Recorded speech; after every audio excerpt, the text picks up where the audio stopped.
noches. Saludo con gran cariño al auditorio de Telefórmula, que en este momento se enlaza con los trabajos de esta emisión. Agradezco a quienes nos siguen a través de la radio y, por supuesto, plataformas de internet.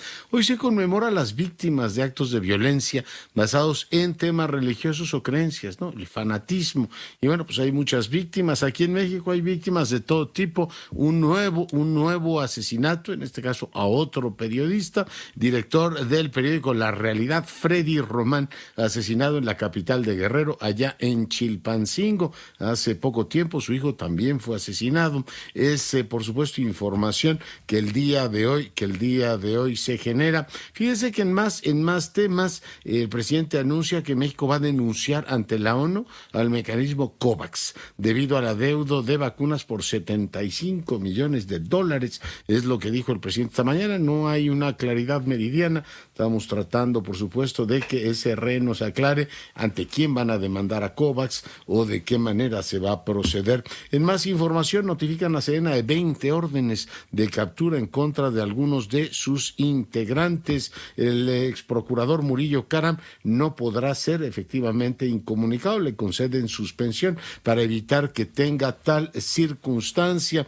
En más información, en el proceso contra Robles, el presidente hoy dijo, pues está en manos de los jueces, y lamentó que sean tan extraordinariamente lentos. Ayer la ex jefa de gobierno, ex titular de Sedatu también, dijo que iba a descansar algunos días. Su abogado ha estado efectivamente dando entrevistas y que en los próximos días haría un balance de lo que ocurría. Entonces, pues nos mantenemos pendientes del caso. Robles anuncia el gobierno una reforma integral del ISSSTE. Vamos a ver en qué términos se da precisamente esta situación. Dice el Procurador Federal del Consumidor, Ricardo Sheffield, que Aeroméxico tiene muchos retrasos, y entre otras porque en este caso las tripulaciones se reportan enfermas y entonces no salen a tiempo. Aeroméxico dice que es la más puntual, la línea aérea más puntual del AISM, y la Asociación Sindical de Sobrecargos rechaza de plano y categóricamente este tema. El IFT interpone controversia constitucional contra el gobierno por la omisión de candidatos a comisionados. No es un tema, por supuesto, menor. En más temas, Omar García Harfuch rechazó haber participado en una reunión para fraguar la verdad histórica. Uno se imagina así como los templarios, ¿no? Pensando, a ver cómo nos vamos a inventar una gran mentira que además no nos va a creer nadie. Pero él dice, no, yo en esa reunión no estuve. Y lo ha reiterado, y Sheinbaum respaldó al titular de la Secretaría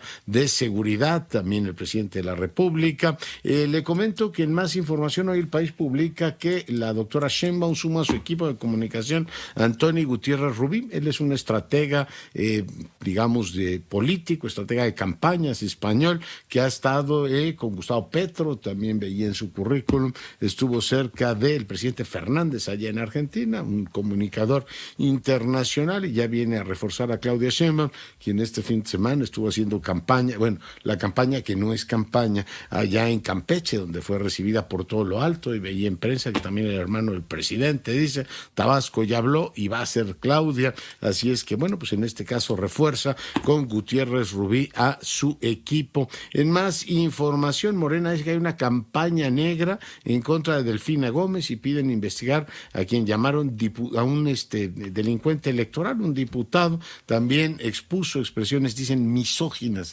Ahora toda la crítica que les hacen es que es misógina. Solo falta que digan que también es clasista o de algún otro tipo. En cualquier caso, esto es lo que dice Morena. Me permite, hagamos una breve pausa, volvemos. Seguimos con la información. Le comento que hoy leía que los jesuitas lamentan 2 meses de impunidad tras el asesinato de 2 de sus compañeros. 2 meses de impunidad. La verdad es que, bueno, dan informes parciales que ya detuvieron a los cercanos al Chueco y al no sé qué, pero no se ha logrado resolver de fondo este tema. Y el día de hoy, pues nos contaba Sara Pablo que en la mañanera el presidente quería polemizar con una legisladora del Partido Acción Nacional y salió Kenia López Rabadán, quien salió ganona porque ya le dieron espacio en la mañanera, ella con su contramañanera. Senadora López Rabadán, bienvenida. Hola, ¿qué tal, querido Leonardo? ¿Cómo estás? Pues increíble, ¿no? Lo que pasó hoy en la mañanera de este día y, bueno, pues demuestra claramente el desorden gubernamental que hay. Ya. Oye, pero pues salió ganando, ¿no? La senadora, pues ya la pusieron ahí en cadena nacional. El presidente quería polemizar con otra y dijo, bueno, pues ya está Kenia, y ahí de pronto se enteró que les van a ganar ustedes la ciudad. Pues déjame decirte que es impresionante, primero, que el presidente de la República, después de escuchar de mi parte y desde la tribuna del Senado de la República un diagnóstico claro, Leonardo, claro de lo que está pasando. Este gobierno está generando pobreza, está generando inseguridad. La familia del presidente vive desde el privilegio en Houston, comprándose ropa y tenis que jamás ningún mexicano se podría comprar. Le decía yo en el debate, 99% de los mexicanos nunca podrían aspirar a unos tenis o a una casa con alberga como la tiene la familia del presidente. Obviamente, después de escuchar eso, uno esperaría que porque además lo puso, como bien dices tú, en cadena nacional, en esa pantalla gigante que pone en Palacio Nacional, uno esperaría de un estadista pues una respuesta concreta, ¿no? Me refiero, está escuchando desde el Senado, desde la tribuna, a una senadora de oposición. ¿Y sabes cuál fue la respuesta, Leonardo, a una argumentación que di, por cierto, la transmitió toda, ¿no? De más de 2 minutos y medio.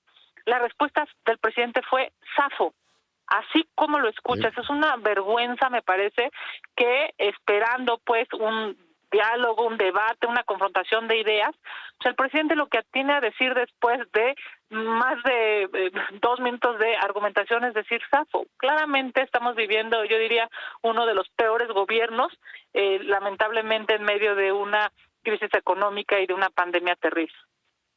Él quería polemizar con América Rangel y le salió López Rabadán. Lo que es llamativo es que el presidente esté tan pendiente del Twitter, ¿no? Uno espera que esté leyendo informes, artículos, o por lo menos que les pasen sus discursos completos, a ver qué están diciendo en el legislativo. Pues está pendiente del Twitter y sobre todo de la pedacería que le pasa a senadora su equipo, ¿no? Muchas veces reacciona a lo que le dicen, que dijeron algunos actores. Sí, evidentemente vive en una burbuja. O sea, hoy el presidente de la República, a ver, usualmente el presidente de la República lastimosamente vive en una burbuja, y los anteriores y en este país y en otros, eso es un hecho. Pero este presidente en específico, vive en una burbuja y rodeado de mentiras. Claramente el señor no sabe lo que significa subirse al metro, arriesgar la vida todos los días, ir a buscar medicinas a un hospital, a un espacio público. Es brutal lo que está pasando. Más de 124,000 asesinatos en este gobierno y el señor dice que se siente seguro caminando por el país. Pues obviamente sus camionetas blindadas gigantes con guaruras, comiendo gratis en Palacio Nacional. La burbuja, senador, es de tal tamaño que él cree que no trae guaruras. Dijo en Tijuana, yo no tengo guaruras ni ando con auto blindado. No, déjame decirte, es impresionante.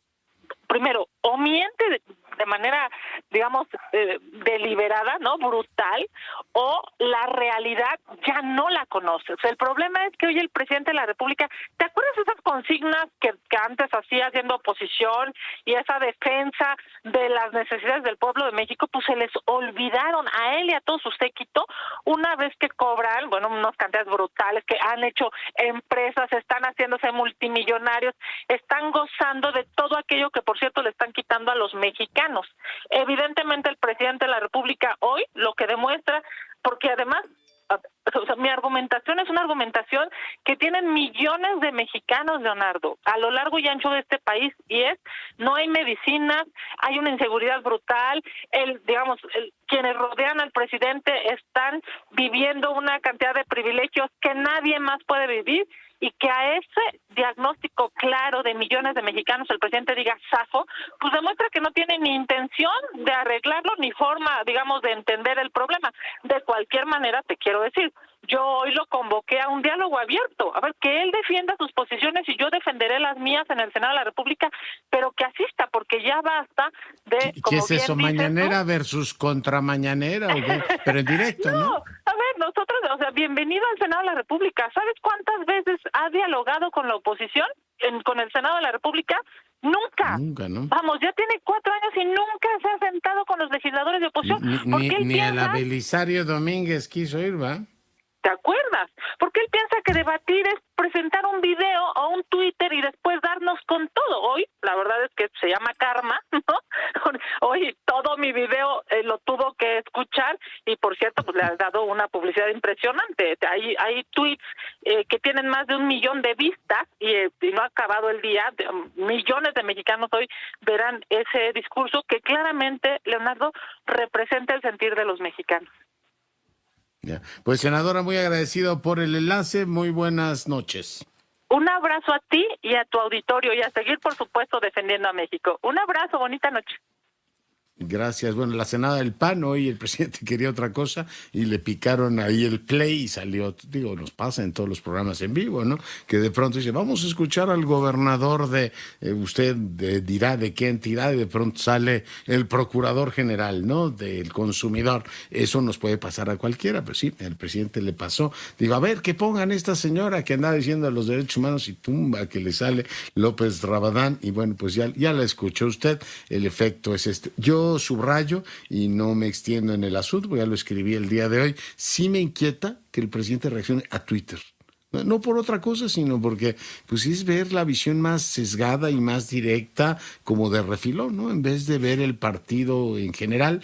En este caso, le cuentan cómo les fue a los Pumas, que nos fue pésimo, pero es los Pumas de llorar, ¿no? Y con eso se queda. Y sí me preocupa mucho que en este caso tenga, porque además ve uno los funcionarios que lo acompañan. Digo, yo no quiero en este caso meterme en camisa de 11 varas, son más amplios, pero uno ve a la señora Vilchis todos los miércoles y dice, esta es la funcionaria de alto nivel que acompaña al presidente para hacerle la curaduría de información.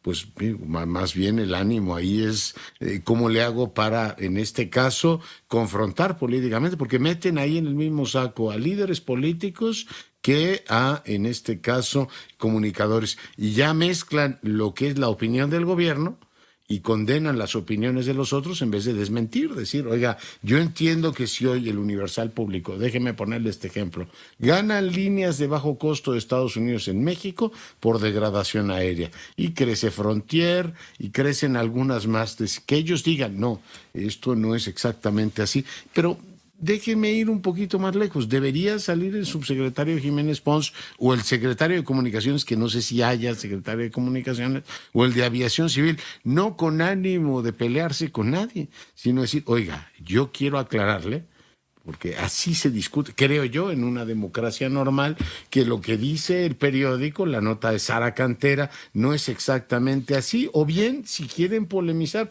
hoy veía en el Heraldo una muy interesante, el ejercicio que hace Juan Ricardo Pérez Escamilla, a quien le mando un gran saludo, de arma, ¿no? Es decir, le ha ido como le ha ido por ejemplo, a Claudia Sheinbaum, que le ha ido muy bien con el operativo de García Harfuch. Le ha ido de maravilla, bueno, pues la mancuerna Sheinbaum García Harfuch les va muy bien en eso. Dice que a Marcelo Ebrard pues no le fue bien porque tuvo mala suerte, su tema mediático generó 23% de la cobertura y bueno, pues fue el tema del presidente peleándose por el asunto del Temec, Alejandro Moreno mediático pero con mala cobertura, Zoé Robledo perseverante y Ricardo Anaya desaparecido. Bueno, pues uno puede decir, no estoy de acuerdo con tal o cual, pero pues podrían desmentirlo los datos, pero sin necesidad de entrar en una. Pero bueno, a estas alturas del sexenio me dirá usted, pues este señor no oye todos los días la misma historia. Sí la oigo, y el día de hoy les falló el botón, y bueno, no deja de sorprenderme, como digo, que el presidente esté tan vinculado a Twitter como opción. El día de ayer, Morena, fíjese que hemos hecho el esfuerzo. A ver, Sandrita, ¿me reportas cuántos días hemos buscado a la secretaria general de Morena para platicar de los resultados distritales? Resulta que no necesariamente lo tenemos claro, pero el día de ayer, Andrea Merazo, este fin de semana hubo elecciones en varios estados. Entiendo que en 6. ¿Tú qué novedades tienes, Andrea? Muy buenas noches, doctor. Sí, se hicieron estos congresos estatales después de que se dieron a conocer los primeros resultados de la elección interna de Morena. sigue este paso para establecer a los consejos estatales y posteriormente al Consejo Nacional. Es una serie de pasos que está llevando a cabo el partido para hacer su renovación interna. El Consejo Nacional de Morena, nos platicaba Berta Luján hace unos días en entrevista, que lleva más de 5 años de no renovarse. Y en este momento pues es lo que se está llevando a cabo, pero hay muchos conflictos en varias entidades del país. Y recordemos que el 30 y 31 de julio pues, fue la primera elección, la de congresistas distritales, donde sale como ganador el secretario de Gobernación Adán Augusto López, o un hermano del presidente Andrés Manuel López Obrador. Han causado ciertas impugnaciones. Nos decía Alejandro Rojas Díaz Durán que son 477 las que él ha presentado, pero el día de ayer también militantes disidentes a la dirigencia nacional de Morena pues también informaron que van a impugnar las elecciones internas ante el Tribunal Electoral del Poder Judicial de la Federación, esto para que se anule en su totalidad el proceso realizado por esta dirigencia nacional. Se llama esta disidencia la Convención Nacional Morenista, encabezada por John Ackerman, quien se suma, dice... Platicamos con él la semana pasada, ¿te acuerdas? Oye, entonces, de las 300 asambleas distritales que tuvieron, que, bueno, hace casi un mes, ¿no hay todavía resultados de todas ellas? No, todavía no. La semana pasada se presentaron resultados de Tabasco, de también otras entidades federativas. Sonora leía, ¿no? Que es donde hubo este fin de semana. Colima, es donde se dan, y no se han dado como resultados o algún posicionamiento por parte del partido de qué pasó en estas nuevas elecciones, que no necesariamente tendrían que haberse realizado como las que ocurrieron el 30 y 31 de julio, doctor. Bueno, pues no cabe duda que Morena es muy exigente con el INE y muy poco exigente con ellos mismos. Solo imaginar que el INE estuviera tan retrasado como ellos para dar resultados electorales, ya estarían merendando en leña verde, pero con ellos toda la comprensión, con el INE toda la dureza. Andrea, muchas gracias. Hasta luego, muy buena noche. Todavía no han dado los resultados de sus cómputos digitales, pero ahí la llevan tranquilos, y no se enoje, porque hay un complot. No vayan a decir que usted está en contra del partido oficial. ¿Cómo? Si la están pensando bien, ¿no? Ver los recuentos de sus asambleas distritales. Doy ahora la más cordial bienvenida a Salomón Chertorivsky. Salomón, ¿cómo estás? Hola, querido Leonardo, te saludo con enorme gusto a ti y a tu auditorio, como todos los lunes. Yo más, ¿de qué vamos a platicar hoy, Salomón? Mira, Leonardo, fíjate que ya tenía yo pensado platicarte de esto, pero hoy por la mañana que leía Jesús Silva Herzog Márquez, que citaba a otro politólogo y refería que el gran problema que estamos viviendo en el mundo es esta lucha entre la ciencia, la ilustración y el oscurantismo. Y yo ya te quería platicar de un espacio en donde creo que en México esto se está generando de manera muy evidente. Este espacio son las universidades Benito Juárez. Hace algunas semanas, cuando el presidente presumía el nuevo modelo, Raimundo Rivapalacios ya daba cuenta un poco de la farsa que estaba sucediendo alrededor de las universidades Benito Juárez, pero yo quise hacer un zoom de lo que estaba pasando, porque me llamó mucho la atención que en 20 de estas 146 universidades que hay hasta hoy se estuviera dando la carrera de medicina integral y comunitaria. Así le llaman, Leonardo. Y déjame platicarte un poquito de esto, porque me pareció muy significativo y quise entender un poquito más a fondo qué estaba pasando allá adentro, cómo que estábamos formando médicos, médicas en las universidades Benito Juárez, cuando uno de los problemas que tenemos en el país es que se forman, están en formación más o menos entre 135 y 160 mil jóvenes actualmente en las alrededor de 150 facultades de medicina serias. que dan la carrera, que tienen el REBOE, es decir, el registro que da la Secretaría de Educación Pública, para que cuando termines tu carrera, en efecto, tengas un certificado que dice que eres médico y que puedes ejercer profesionalmente como médico. Tenemos, como decía, alrededor de estos 150,000 médicos en promedio formándose. Son cerca de 18,000 los que se gradúan cada año.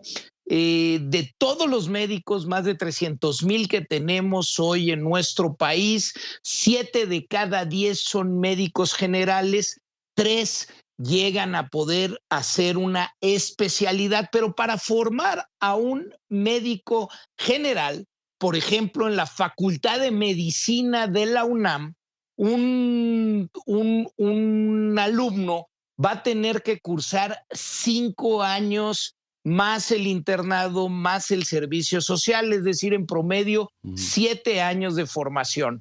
Son además alrededor de 45 maestros entre los de 6 a 8 profesores titulares, más los médicos, los profesores adjuntos que coadyuvan, 45 profesores que están involucrados en la formación de las casi 60 materias que estudia a lo largo del tiempo una doctora, un doctor para formarse. Son además materias que al principio, los primeros 2 años, tienen que ver, por supuesto, con el aula, ¿no? Anatomía, patología, etcétera. Pero después son cursos que además requieren la práctica, es decir, el curso de cardiología pues requiere de ir a un hospital, el curso de psiquiatría es teórico práctico y un largo etcétera, querido Leonardo. Y yo decía, ¿cómo estamos formando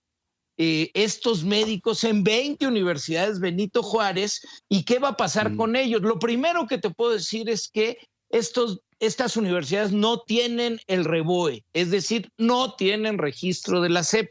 Se van a graduar, si se gradúan, no sé qué título les den, pero no van a poder ejercer como médicos, es decir, ahí ya hay un engaño. Pero segundo, yo decía, ¿quién los está formando? Médicos descolonizados y antipatriarcales y comunitarios, supongo, ¿no?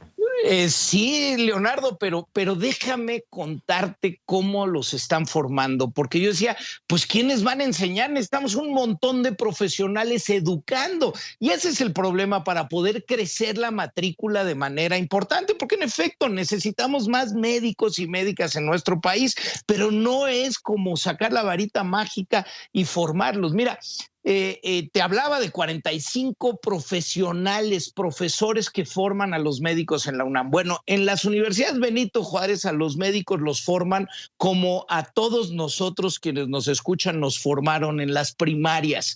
Es decir, que una maestra, que un maestro con mucha dedicación nos da todas las materias, nos da español, nos da civismo, nos da matemáticas, nos da historia y un largo etcétera. Bueno, a estos muchachos en formación para ser licenciados en medicina, un solo profesor les da todas las materias para después poder ser médicos. Imagínate una sola persona dando anatomía, dando farmacobiología, dando patología y un larguísimo etcétera. Lo que vamos a tener al final es un grandísimo engaño para las y los jóvenes que se están formando y que van a querer ejercer según la profesión que decidieron tomar, pero un engaño también para la población mexicana, porque ¿quién los va a atender? Un doctor, una doctora que no sabe de medicina, Leonardo. Oye, un papel mojado, va a decir, bueno, pues este señor dice que tiene el título. Pero déjame regresar al dilema que planteabas, que por cierto es José Woldenberg, el politólogo al que te referías. O sea, el dilema que hoy vivimos es ilustración contra oscurantismo o mérito contra el cambalache. ¿Te acuerdas de aquello de hoy es lo mismo ser un burro que un gran profesor? Así era el tango, ¿no? Pero ese dilema estamos viviendo, Salomón. Ese dilema estamos viviendo y se ve reflejado en toda la vida pública de nuestro país. Cuando el presidente dice, yo quiero servidores públicos que sean 90% honestos y 10% preparados, estamos en un falso dilema. Tú quieres servidores públicos que sean 100% honestos y 100% preparados para la función que les corresponde, pero la base de este pensamiento es en efecto un pensamiento oscurantista, un pensamiento donde la evidencia, donde la ciencia, donde la especialización, donde quienes saben no importan. Lo vemos en los profesionales a quienes nombran para espacios que no están capacitados para desarrollarlo, que no tienen experiencia.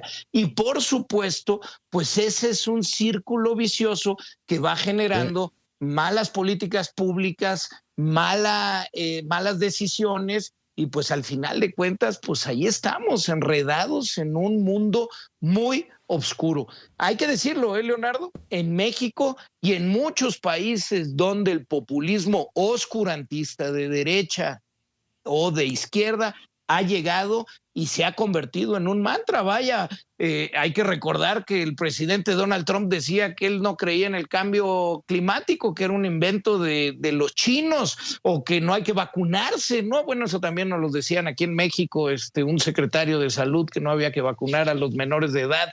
Eso es oscurantismo, no leer la ciencia, la evidencia, que tendrían que ser la base para la toma de decisiones seria si esperamos resultados serios. Si no, pues como en las universidades Benito Juárez, vamos a tener resultados patito, de carreras patito, con profesionales patito educando a los pobres jóvenes de este país que tienen entusiasmo, que tienen ánimo, que tienen energía para ser profesionales, pero los están engañando y al final estamos engañando a todo México. Es como pagarles con moneda falsa. Salomón, te mando un gran abrazo. Fuerte abrazo, querido Leonardo. Bonita semana para todo el auditorio. Gracias y saludo ahora al director de Transparencia Mexicana, Eduardo Borges. Doctor, ¿cómo estás? Buenas noches. Con mucho gusto de saludarte, Leonardo. ¿Qué tema ponemos sobre la mesa, Eduardo? Mira, un tema del que seguramente vamos a hablar muchos días, que tiene que ver con este informe que revela la responsabilidad del Estado alrededor de los muy lamentables eventos de Ayotzinapa, pero también en un sentido, digamos, de tomar perspectiva, ver qué está pasando, Leonardo. Creo que en primer lugar hay que reconocer la muy, muy talentosa mano izquierda del subsecretario de Gobernación, Alejandro Encinas. Este no es un tema nada sencillo de manejar, tú lo sabes, Leonardo, involucra a las Fuerzas Armadas, involucra a las instituciones de procuración de justicia, al ámbito federal, estatal, municipal, hay muchos involucrados y con todos los asegúnes que seguramente los especialistas podrán encontrar en este informe, en este documento, me parece que la capacidad política del subsecretario Encinas se nota. Es un subsecretario, tú lo conoces bien, con una amplia trayectoria, fue durante algún tiempo jefe de gobierno de la Ciudad de México, estuvo también en el Senado de la República, pero hay que destacar la prudencia en la comunicación con la que tocó un asunto tan sensible, no hizo alarde durante varios años y llega en este momento a presentar un informe. Yo creo que ese es un primer acierto que hay que reconocerle al subsecretario de Gobernación. Seguramente ya lo que venga a partir de esto, las acciones en contra del ex procurador general de la República, Murillo Karam, el tema del procesamiento de las personas que puedan ser responsables de estos temas en términos legales, pues va a ser objeto de muchas conversaciones, Leonardo, pero así como somos agudos y críticos en lo que no marcha, pues tratar de reconocer también que en este caso hay un avance en un tema muy enredado, muy complicado, con muchísimas aristas, y que yo espero, Leonardo, y también hay que decirlo, que un tema que movió a la opinión pública, que movió a la sociedad mexicana alrededor de Ayotzinapa, fue la primera vez, por ejemplo, que salieron a marchar alumnos del CIDE, del Colegio de México, de las instituciones privadas de educación superior. Yo creo que nos debemos una buena cicatrización como país. Lo peor que nos puede pasar es quedarnos con este tema permanentemente, y ojalá este informe y lo que se ha publicado la semana pasada, el día jueves, nos lleve a empezar un proceso de justicia, no de revancha, y de sanación y de cicatrización, porque sí fue una herida profunda en la psique de los mexicanos, y yo creo que para una generación de muchachos y muchachas que estaban viendo todo esto desde la universidad, desde los bachilleratos, pues también es necesario cerrar, ¿no? Que no se queden estos temas abiertos permanentemente, sino que empiece un proceso de cicatrización, Leonardo. Totalmente de acuerdo, Eduardo. Pues te agradezco mucho tu comentario y te mando un gran abrazo. Yo te agradezco a ti, Leonardo, y que sea una muy, muy buena semana para ti y el auditorio. Una espléndida semana para ti. Y bueno, pues seguimos, por supuesto, con la información después de una brevísima pausa. Volvemos. Seguimos con la información. Le comentaba que en días pasados leí este libro de Pedro Peñalosa, que le agradezco mucho que converse con nosotros. Doctor, ¿cómo estás? Buenas noches. Hola, mi estimado Leonardo, ¿cómo estás? Bien, contento de recibirte. Oye, pues qué bueno que conversamos contigo y tu auditorio. Y la noticia que me diste es que ya leíste el libro, lo cual es muy interesante porque generalmente no se leen, se leen parte del libro, pero tú me dijiste, te presumiste hoy en la mañana que ya lo habías leído todo. Sí, señor. Gobierno de AMLO. ¿Cambio o retroceso, Pedro?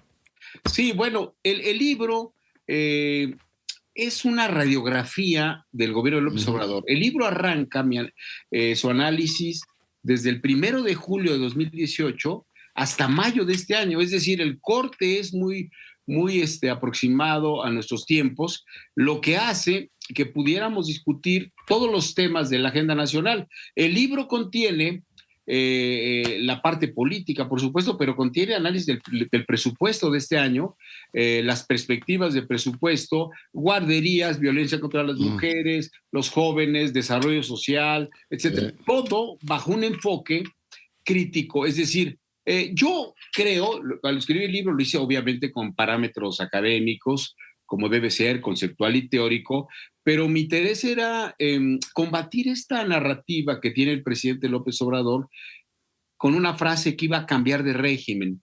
Y me parece que ese es el núcleo de la discusión con él. Es decir, el cambio de régimen para él implica cambios cosméticos, a mi juicio. El cambio de régimen no lo ha hecho. Creo, y lo afirmo en el libro, que él es más neoliberal que los neoliberales. Su política económica descansa en los parámetros que el neoliberalismo ha construido a partir de mantener la estabilidad económica, etcétera, etcétera. Y por lo tanto, su cambio de régimen tiene que ver también con la relación con los sindicatos. Doy un dato, como tú sabes y que leíste, la mayoría de los contratos colectivos siguen en manos de las viejas burocracias sindicales, lo cual hace que el cambio de régimen anunciado no se lleve a un puerto. Hay ejemplos grotescos, como el dirigente de Pemex, del sindicato de Pemex, que se pasea por el país sin problema, y el presidente no dice nada sustancial en torno a ello. Oye, tú planteas una conversión desde la izquierda democrática. Es, por supuesto, importante recordar esto. Y bueno, la idea central es evaluar desde una perspectiva académica si efectivamente el gobierno tiene efectivamente parámetros incuestionables de cambio. Tú citas algunos, pero déjame empezar por la tercera parte del presupuesto. Un presupuesto que está hecho al gusto del presidente y que se ha modificado a pesar de lo que la Suprema Corte le ha dicho, decir, oiga, no le puede usted amputar al legislativo sus funciones, porque el presupuesto se los asignan no para que usted finalmente decida como si fuera el dinero de bolsillo que todos traemos, doctor.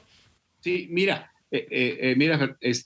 Leonardo, fíjate qué interesante que toques ese tema del menú que presento en el libro, porque el presupuesto lo analizo, lo disecciono, como tú bien sabes y lo viste, y cómo el presupuesto que había presumido el presidente en sus discursos en las misas de 7, como yo les llamo, que iba a plantear un cambio sustancial en el presupuesto, y vimos cómo repitió los viejos axiomas de un presupuesto que se discute en Palacio Nacional y poco en el Congreso de la Unión. Es más, Si no se le cambia una coma, Pedro. El discurso, ni una coma, lo cual muestra un talante autoritario del Ejecutivo, ¿no? Es decir, pero hay otro dato que ahorita decías con alguna compañera que entrevistaste, que muestra un presidencialismo bastante autoritario y alejado de la democracia normal, es decir, nunca se ha reunido con el Poder Legislativo.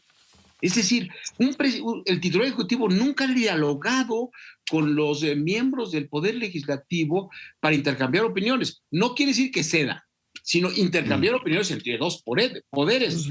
Hace que envíe el presupuesto sin que se le modifique una coma, como lo hizo con su ley de energética, etcétera, y lo va a hacer con la electoral y lo va a hacer con la Guardia Nacional. Esto muestra, y este es un rasgo importante que quiero retener, cómo el presidente no tiene interés ninguno en dialogar con los distintos.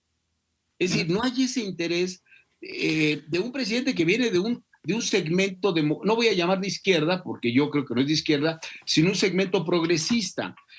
Por eso la narrativa que yo quiero cambiar en el libro es esa que nos han vendido, de que este gobierno de López Obrador es un gobierno progresista. Demuestro que no lo es, demuestro que...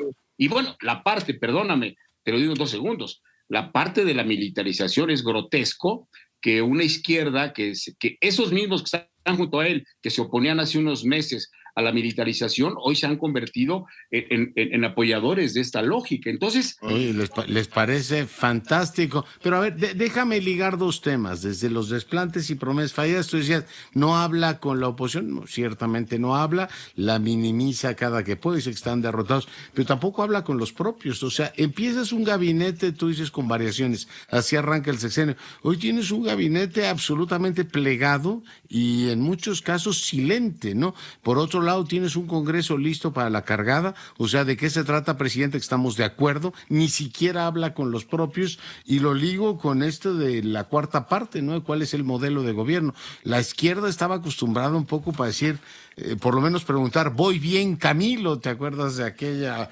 Por lo menos preguntaba eso, Fidel, ¿voy bien, Camila? No, aquí no hay duda de que voy bien y todo sigue, ¿no? No, fíjate qué bueno, también es un tema que ahora que los lectores lo adquieran, el auditorio lo adquiera. ¿Qué proyecto tiene el presidente López Obrador para la gobernabilidad en México? Es un gobierno no de instituciones sino de un solo hombre. Es decir, ni a sus propios dialoga. Él manda iniciativa, incluso regaña desde el púlpito de Palacio a sus compañeros si no hacen bien su tarea que él cree que debe de ser la correcta. Es decir, no diálogo atropella también a los propios, pero hace que cada palabra de él se convierta en un decreto. Es decir, él no habla para la gente que puede pensar, sino habla para la historia, porque él es fundamentalista, su discurso es fundamentalista. Es decir, recuerda que los fundamentalistas hablan para la historia y su verdad implica un monopolio absoluto, y el que lo cuestione, como lo hace López Obrador, es denostado, criticado, mandado al averno. Es decir, estamos verdaderamente en un régimen antidemocrático en cualquier rubro, ¿eh? Es decir, y yo vengo desde la izquierda, y lo puedo decir con esta historia que cargo a cuestas, de cómo nosotros luchamos hace 50 años por un cambio de régimen donde el presidencialismo, con esa función metaconstitucional que decía Carpizo, se acotara. Bueno, ahora tenemos un presidente que sobrepasa cualquier iniciativa. ¿Esto qué va a hacer con la Guardia Nacional, mi estimado? Es un atropello en vía pública a todo color, y nadie de los... A la Constitución. Protesta, es decir, estás violando el artículo 21, y sí lo voy a hacer, ¿y qué? Y lo voy a entregar el 16 de septiembre, ¿y qué? Es decir, un poder en donde no está discusión nada, no se discute nada, no se ventila nada, sino solo la voz de un solo hombre. Es decir, este es el panorama. Oye, ahí están, hay otros temas, me gustaría, porque tú tienes mucha experiencia en el tema de la segunda parte, de la obsesión punitiva y todo este abuso de la prisión preventiva y todo lo demás, pero la democracia directa que nos prometieron, ¿ha rendido algún fruto, Pedro? No. Mira, yo creo que mucho de su discurso de López Obrador se han convertido en consignas. Es decir, tenemos una democracia que prometió el presidente, que se ha diluido en discursos efectistas. si uno analiza, yo lo hago, como lo viste en el capítulo de la utilidad que tienen las mañaneras, esta idea de religiosa que él invoca a su autoridad moral para imponer cualquier cosa, lo que quieras. Por lo tanto, la discusión con él es una discusión en donde las fronteras para tener razón es muy difícil. Porque él dice, no, nunca la tienes. No es difícil, nunca la tienes. O sea, estás ante un presidente performativo y oracular, ¿no? Entonces, si lo dijo él, es así, ¿no? Y si lo dice él, está ocurriendo. Es decir, en México ya no hay impunidad. ¿Por qué lo dice? No, bueno, y dice, no hay impunidad, pero él lo habla desde este púlpito, Leonardo, que implica aplausos. Hay una cuestión que tenemos que preguntar. ¿Por qué la gente en estas encuestas que tú conoces y que das a conocer periódicamente en tu noticiero, por qué va tan alto? Puede haber dos escenarios. Uno, o estamos en presencia de un fanatismo incontrolable, o estamos en presencia de un fenómeno psicológico, yo no soy especialista en ello, pero se asoma, esta idea de que la gente ya no puede decepcionarse más, se niega a decepcionarse. Cuando tú le dices, yo hablo con mis alumnos y con mucha gente, y les digo, oye, pero es que me niego a creer que ya no puede haber, que puedo equivocarme otra vez. Es decir, me niego a esa realidad, ya me equivoqué en el pasado, ya no puedo equivocarme más. Este fanatismo es verdaderamente sintomático de lo que hoy vivimos. El presidente viola la Constitución frente a todos y la gente sigue aplaudiendo. El presidente dice cualquier barbaridad y le aplaude la gente. Se viola la presunción de inocencia de Murillo Karam y la gente aplaude, porque trabaja para la galería, no trabaja para... Pero te pregunto ahí, porque una buena parte del libro es el diálogo entre las dos izquierdas. O sea, la izquierda caudillista no puede dar paso a la vieja izquierda que le gustaba por lo menos polemizar y decir, oiga, denos chance de determinar o denos un espacio como para hablar y discutir si realmente las acciones que se están tomando son, Pedro, las más convenientes. No, bueno, no hay diálogo. Es decir, lo que hay que decir, mi estimado Leonardo, no hay diálogo. Es decir, yo describo en un amplio capítulo que tú ya leíste, digamos, qué significa la izquierda frente a los ojos del López Obradorismo, y cito a Gili, Adolfo Gili, diciendo, tenemos un neoliberalismo social. Fíjate, ¿recuerdas aquella frase monstruosa que dijo López Obrador? Que si el neoliberalismo no fuera tan desigual, ¿no sería tan injusto? Es decir, sí, hace como 2 meses lo dijo. Es no entender, Leonardo, conceptualmente qué significa esta fase del capitalismo. Es solamente lanzar frases efectistas en la medida en que no tiene otra alternativa más que esa. Por eso yo he discutido mucho, y lo viste en el libro, en torno a si es de izquierda o no. Yo me quedo con la vieja concepción de la Revolución Francesa, que decía, ¿quién es de izquierda? Yo digo que lucha contra los privilegios. Esa es izquierda. Y este gobierno no lucha contra los privilegios. Mientras el presidente de Colombia anuncia que va a hacer una reforma fiscal, mientras Argentina ya lo hace, en donde se pretende redistribuir el ingreso fiscal, pidiéndole a los últimos deciles que aporten más cantidad para la hacienda, el presidente no solo eso, sino se reúne con la vieja mafia del poder, esa que tú y yo vimos cómo la denostó y le dijo que era el enemigo del país. Con esa se reúne cada 3 meses a discutir qué hacen con la economía. Es decir, estamos en presencia de un gobierno que no ha cumplido nada de lo que hizo. Por eso mi libro arranca el 1 de julio de 2018 y termina en mayo de este año. Y cuando ves el reclutamiento de los gobernadores, todos son hijos de gobernadores priistas, tú dices, pues ahí tienes las castas, ¿no? Desde Tamaulipas a Campeche, reproduciéndose. Oye, nos está comiendo el tiempo y hay un tema que tú conoces muy bien, que es el asunto de la procuración de justicia y el tema de seguridad. La obsesión punitiva. Y por otro lado, pues esto de que en política migratoria nos hemos convertido en cancerberos de la frontera. Este tema que abordas en la segunda parte, ¿se lo puedes comentar al auditorio? Sí, cómo no. El presidente de la República prometió que él iba a modificar la ecuación de la militarización. Hoy los datos que ofrezco en el libro muestran que no solo renunció a eso, sino lo ha perfeccionado y ya ha logrado concentrar una gran cantidad de militares. Pero quiero ser preciso, México no está militar, no es un problema de militarización, es militarismo. y no es un problema en cualquier matiz, ha llevado a los miembros del ejército a controlar aeropuertos, a controlar puertos. Es decir, eso es militarismo, es decir, meter en los circuitos del Estado a los militares. Quiero saber quién se va a atrever en el próximo periodo, en el próximo sexenio, a sacar esos militares, si a alguien les interesa, en la hipótesis de que gane alguien sensato. Este fin de semana les dio el aeropuerto de Ciudad Obregón, ¿no? Y creó una nueva empresa. Y les dio 240 mil millones de presupuesto. Y fíjate, toco rápidamente esto. ¿Se acuerdas que dijo que no iba a haber techo presupuestal para el tema de los desaparecidos? Les dieron una miseria a la lucha por desaparecidos frente a los 245 mil millones que le dio a la Marina, a la Guardia Nacional y a la Secretaría de la Defensa. Si no hay obsesión punitiva en eso, yo me guío con números. Lo que viste en el libro, todo tiene pie de página. Presupuesto diario oficial de la Federación. Estoy encarando a un presidente que se niega, desde el punto de vista teórico conceptual, a reivindicar lo que él dijo. No dijimos ni tú, ni yo, ni otros. Él dijo que iba a modificar la ecuación, pero además que iba a cambiar de régimen. El régimen está intacto y muertos de risa los dueños del dinero, muertos de risa, y ganando mucho dinero. Sí, ¿no? Y colaborando en todo lo que hace. Pues, doctor, te agradezco muchísimo el tiempo que has estado esta noche esta noche con nosotros, comentando tu libro, Gobierno de AMLO, Cambio o Retroceso. 2 segundos para el auditorio. El libro ya está a la venta en las librerías de Porrúa, y el día 19, por cierto, tú felizmente aceptaste presentar el libro en la Facultad de Derecho de la UNAM. Ahí lo haremos. Esas son 2 notas que quería resaltar. El día 19 a las 10 de la mañana estaremos comentando el libro en la Facultad de Derecho de la UNAM.